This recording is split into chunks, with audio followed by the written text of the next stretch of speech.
Sensory cooking exists to allow people, especially those with ASD, the opportunity to engage with food, not just cook. All of our senses need to be involved to create amazing foods and experiences while cooking. Food isn't just about eating, but about loving all the aspects of food preparation that ties meals together. When Nicholas was younger, I would watch him in the kitchen, and for a kid who didn't smile a lot, baking cookies seemed to make him happy. When I took pictures of him cooking, the smiles were genuine. He was beginning to love food, not just eating it, but being with it, enjoying the smells and sights and even the sounds of the kitchen.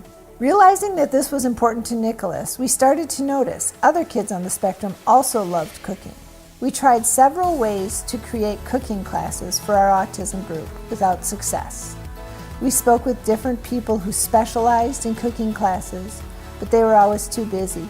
We called cooking schools to discuss possibilities for special needs classes, but they just acted like I was crazy.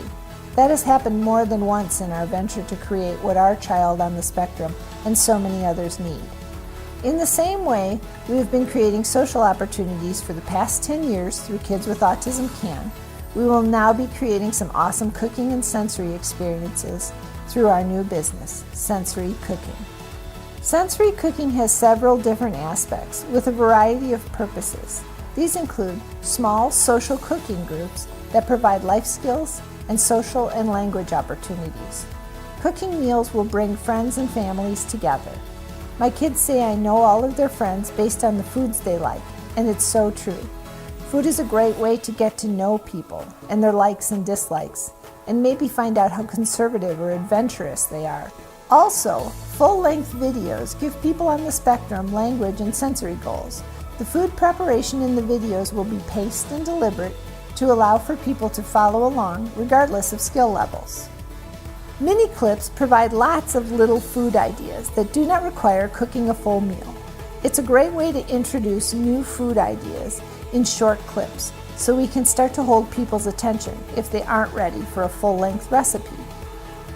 Individual cooking classes are an opportunity for anyone to embrace all the different sensory aspects of food and cooking. We look forward to adding more options as we grow. We are creating great opportunities for people to engage all of their senses.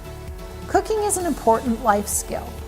You need to be able to eat something other than a peanut butter sandwich. Most people are more invested in eating something they have prepared. All that being said, let's start cooking.